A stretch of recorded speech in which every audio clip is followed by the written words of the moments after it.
Ya que hizo la reflexión Eduardo, agrego, entre las invitaciones y las corridas que hicimos este año fue precisamente participar convocados a la reunión latinoamericana de defensores del pueblo, figura que nosotros no tenemos mucho en cuenta, pero que cuando nos pusimos a ver eran habían los únicos mapas que tenemos de la contaminación en el país, de la provincia de Buenos Aires, del mapa de la contaminación infantil, del mapa de los demás que tenemos. Resulta que son productos del trabajo de los defensores en alianza con las universidades argentinas. Entonces nos hemos encontrado con esa novedad y ellos en su reunión latinoamericana, donde participaron incluso gente de la Universidad Complutense de Madrid, que tienen una figura que tenemos que pasársela también a las universidades, del defensor universitario. Esta es una cosa que nosotros la tenemos dentro de la reglamentación universitaria, pero solamente la tiene la Universidad de Córdoba. En esa reunión latinoamericana que se hizo en Perú, trataron dos temas: el acceso a la ciudad y el acceso a la soberanía alimentaria. Esto fue un hecho totalmente nuevo, porque al escuchar a los actores, a ellos mismos, encontramos que, por ejemplo, la defensora de Perú incursionó en dos temas: en el etiquetado de los alimentos, rechazando el semáforo, adoptando la etiqueta de advertencia como la de los chilenos, con oposición de las cámaras, pero se pusieron muy firmes. Hubo una sociedad que acompañó, por supuesto, y no se retrocedió. Y en el otro caso, ojalá empezáramos a pensar en eso, hicieron un trabajo de investigación sobre la situación de la calidad de los alimentos que se servían en los comedores escolares. Es notable las conclusiones a las que se llegaron. Por ejemplo, que el 51% de los comedores escolares no respetaban las recomendaciones nutricionales para los niños a los que estaban asistiendo, entre otras cosas. Entonces, realmente este es un panorama que nos abre otro camino para abordar, porque allí estuvo la gente de Río Cuarto, con esta postura de defensa y de impulso a la agroecología, y nos siguieron abriendo puertas, o a veces las abrimos a las patadas, pero a veces nos las abre sencillito nomás. Entonces, a José, Liga Argentina por los Derechos del Hombre, yo antes que nada quiero decir que si hoy estoy acá, mi vida, la de mis hijos, se la debo precisamente a la defensa que de mi familia hizo la Liga allí en los años duros del proceso 76-78. Bueno, un gusto estar acá. Tengo la sensación que voy a decir algo bastante disruptivo con lo que han escuchado, pero bueno, desde chiquito dije lo que pienso. A mí me parece que el mundo, América y la Argentina avanzan hacia una catástrofe, una enorme y desconocida catástrofe humanitaria. Y uno de los condicionantes más extremos y más preocupantes es que la humanidad avanza alegremente hacia esa catástrofe. Y entonces esto tiene una explicación teórica, que es la crisis de percepción de la realidad.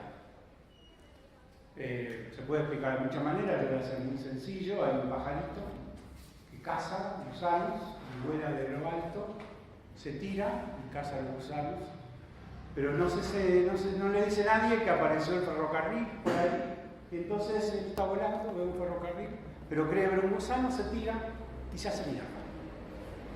Entonces, entender lo que nos pasa no es un detalle, porque cuando yo era chiquito y empecé a militar, había un ferroviario que me dijo: mira, es bastante sencillo, si vos querés ir al sur, tomá el tren que va al sur, porque el otro puede ir más rápido, puede ser más confortable, te pueden dar premios en el camino, pero vas al otro lado, no vas a donde querés ir. Por lo tanto, no hay nada más importante que entendamos qué es lo que nos pasa. Con todo lo que acá se dijo, podemos dar dos datos contrapuestos. Uno, Hace 3 días quemaron vivo a un campesino santiagueño por pretender defender su producción, su tierra, su movimiento.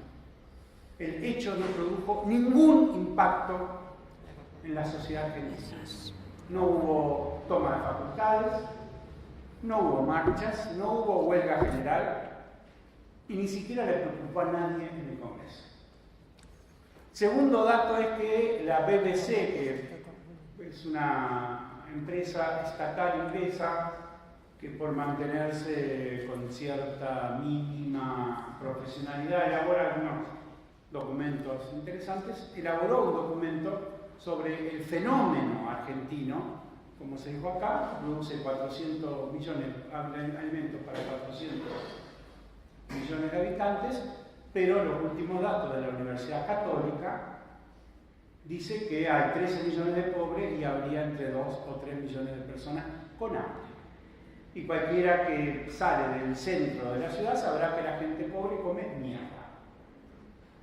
Sencillamente, sin aditamentos teóricos. Entonces, primera pregunta académica es cómo compaginamos, cómo explicamos esta ausencia de derechos. Y si nosotros pensamos, vamos a poder poner en crisis a todo el andamiaje del pensamiento académico sobre los derechos. Porque la idea predominante en la academia sigue siendo una idea naturalista de que los hombres son depositarios de derecho por la sola condición de ser hombres.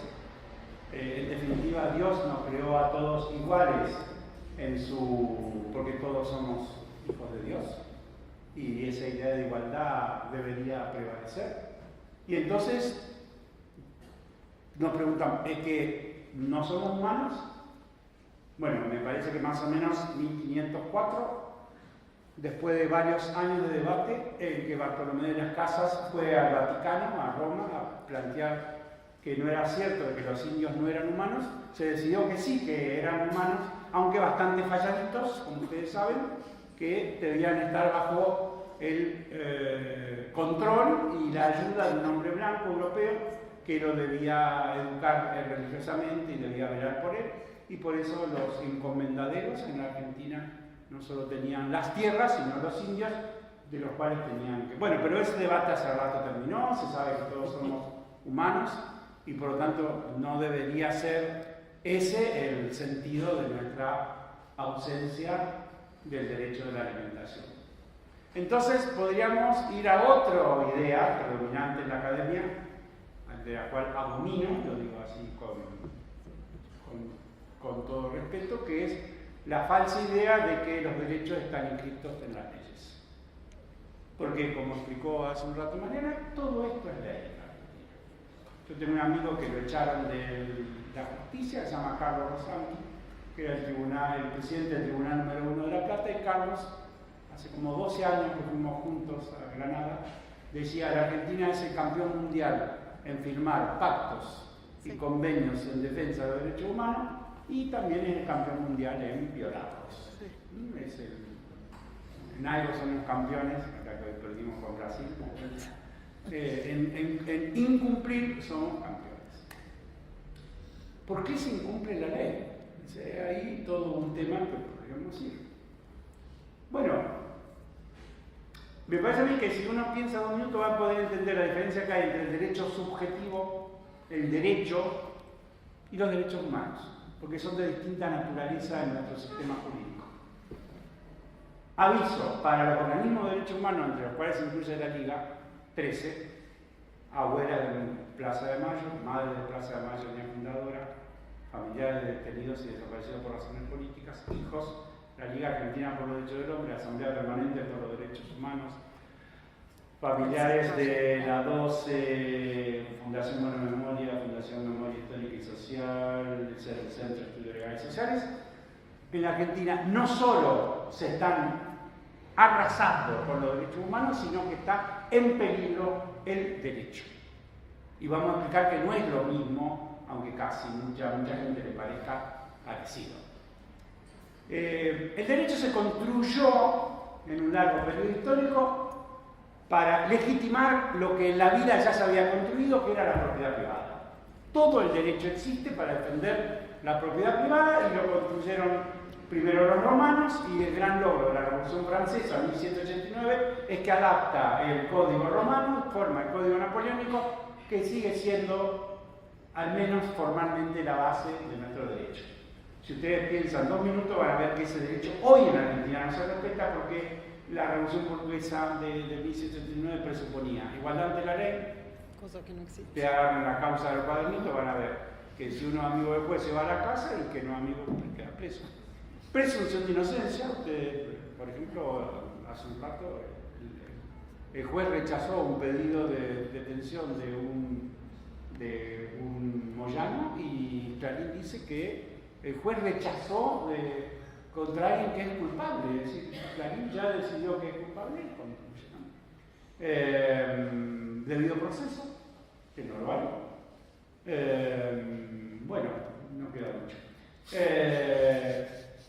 ¿Cuál es la diferencia entre las leyes que describió Mariana y las leyes que defienden la propiedad privada? La propiedad privada está defendida por un código penal que tiene los castigos previstos cada vez más grandes para quien osa violar el sagrado derecho de la propiedad privada, ¿no? Y si ese es violaciones a mano armada, y etcétera. Y en definitiva, todo lo que se conoce como las garantías constitucionales, que nosotros siempre hemos defendido, de hecho, nacimos en 1937 para defender esas garantías constitucionales, no son otra cosa que las garantías que los propios burgueses se adjudican en caso de que haya una discusión sobre quién violó el derecho de la propiedad privada, ¿no? Pero por supuesto que, como se proclamaron, siempre dijimos que estaba bueno que hubiera garantías. Los derechos humanos no son consecuencia de la propiedad privada. Los derechos humanos nunca pueden ser individuales y nunca existen antes de la ley.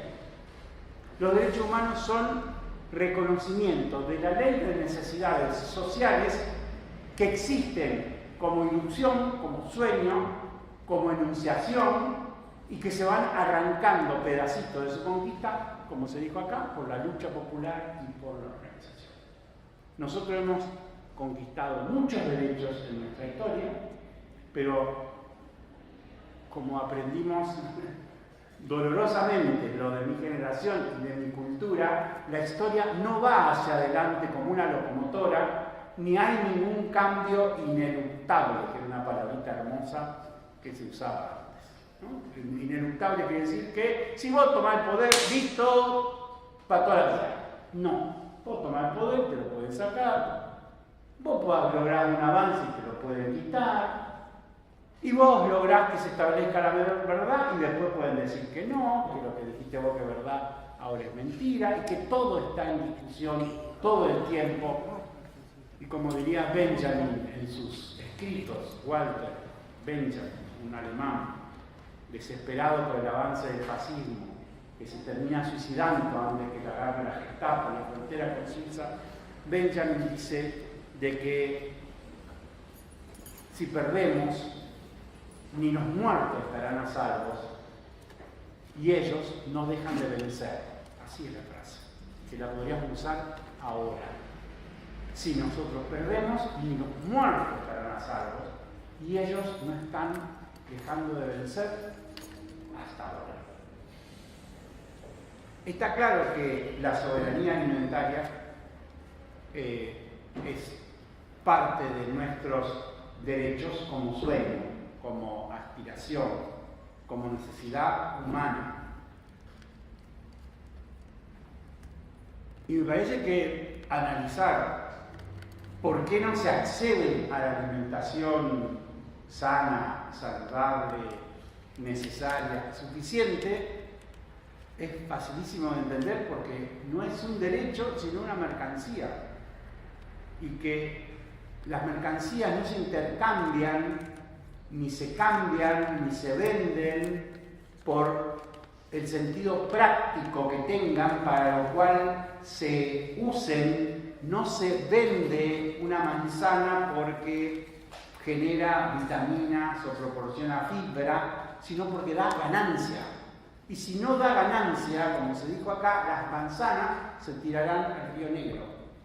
Y si yo puedo vender la manzana a $1 millón, las van a vender. No hay límite para la codicia de los que venden lo que sea como mercancía.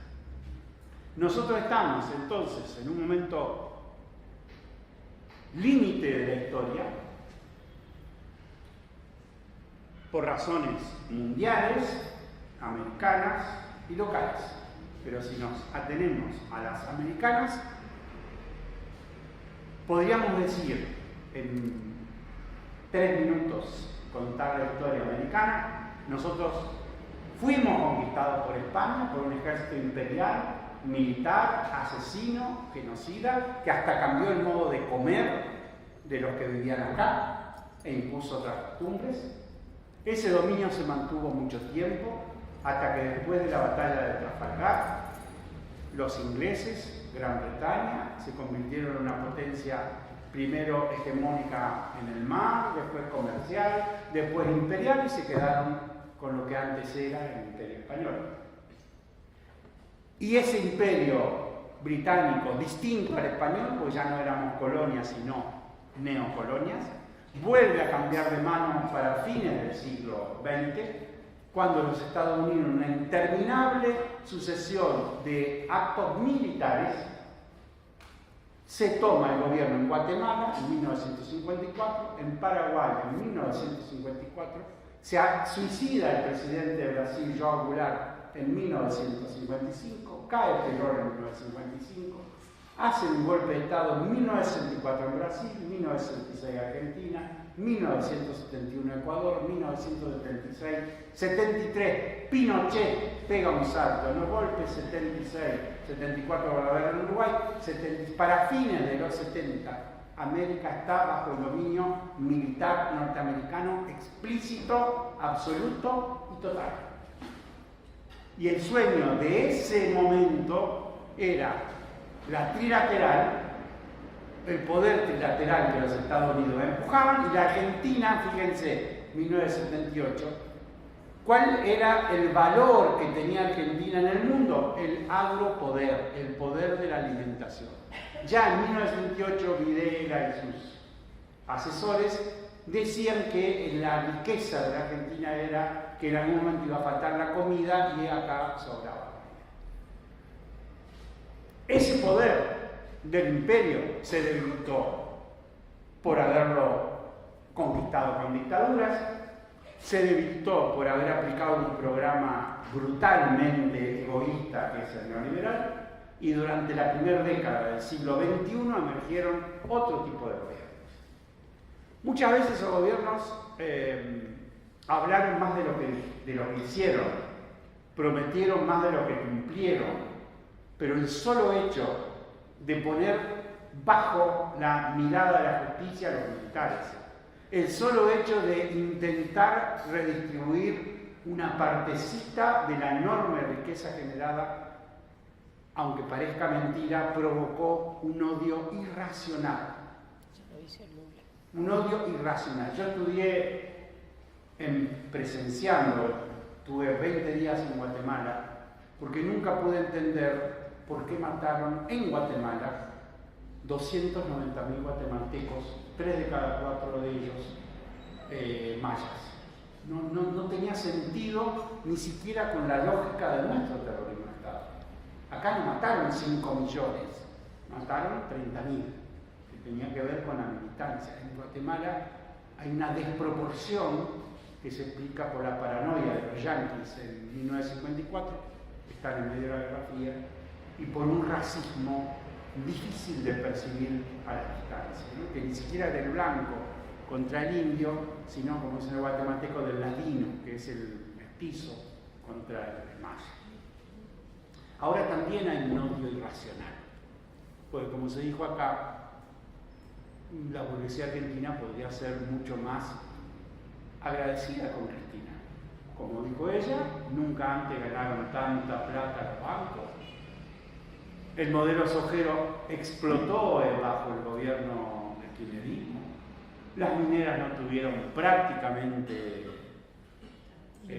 límites y sin embargo hay un odio irracional que no tiene que ver estrictamente con lo económico, sino tiene que ver con lo que cada uno percibe en el otro. Entonces, nosotros estamos muy preocupados porque para nuestra sorpresa, y termino, y esto lo estoy pensando y lo escribo y lo pruebo, nosotros nacimos como organización bajo una premisa.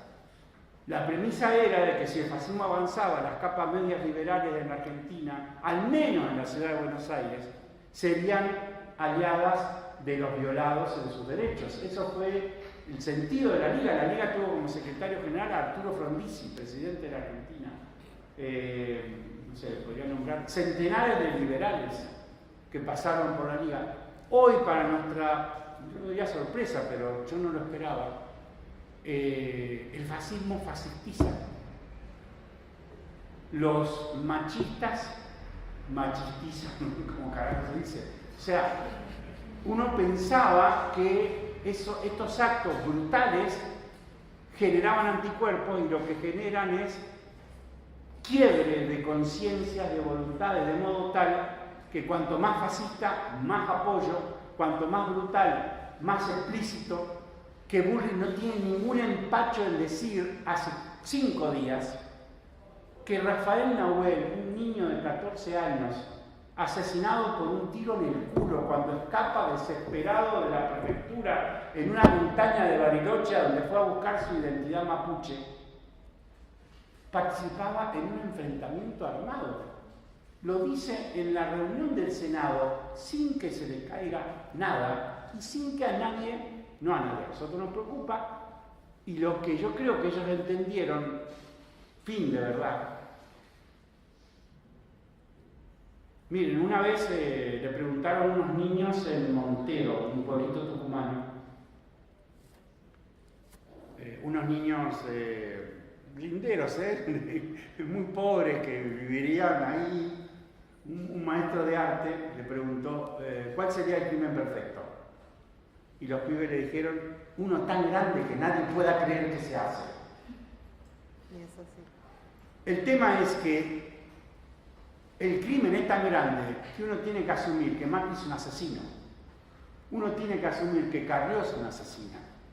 Que no hay ningún error en nada, que asesinan, violan, roban. Y asumir eso es muy duro, porque es asumir que este gobierno no es democrático, no respeta nada, y que el camino del pueblo pasa no solo por la organización para votar, sino por organización para construir un poder como no tuvimos nunca.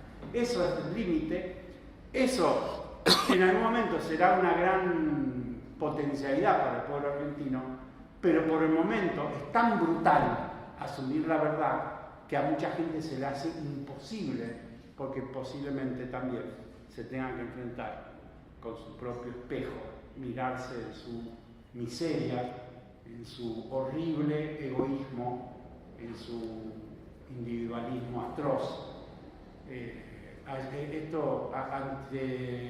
viernes estuve en La Rioja y en los restaurantes de La Rioja afuera han puesto unos dispensers de no sé qué mierda, en donde vos terminás de comer y ponen la comida que sobró para que los pobres pasen y se lleven la comida, ¿no?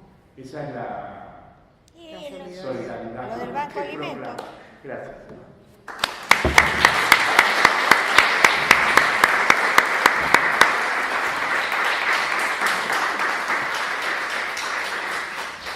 Cuando José nombraba al campesino de Santiago, que fue quemado vivo, yo me acordaba de algunas cosas que nosotros dijimos acá, y me acordaba de Nicolásito Arévalo, que jugando en el patio de su casa descalzo, murió intoxicado por el plaguicida que circulaba en los residuos, o porque Rocío, la nenita que iba a catecismo, y comió con su hermanito una mandarina que encontró, que un carro que pasaba la tiró por ahí. y la mandarina estaba envenenada con furador para matar a los pájaros que atacaban a los arándanos. Y entonces dijimos, se murió Rocío, se murieron los pájaros, se murió el suelo, pero se salvaron los arándanos. Esta es la sociedad con la que nosotros tenemos que enfrentar y luchar, y a nadie se le movió tampoco un pelo. Y resulta que son chiquitos ahora mismo que venimos del Chaco, a este chiquito que lo mataron porque dicen que robó. No robó nada. Y si robó un pedacito de pan, que a $2.50 el kilo de pan, en este país que dicen que es del trigo, y que donde los pobres iban a dormir con el mate cocido y con pan, para llenar la panza cuando no había que comer, ahora no tenemos ni el mate cocido ni el pan. Entonces, de esto se trata cuando nosotros hablamos de soberanía alimentaria, porque no es un compartimento estanco, como no lo es el tema del cambio climático, sino que responde o que necesita de la soberanía política, de la soberanía económica y de la justicia social. Para eso estamos, cada uno de ustedes, los que pasaron por esta cátedra, tenemos que llevar esta voz y organizar la solidaridad, la amistad, la fraternidad que nos caracteriza como seres humanos.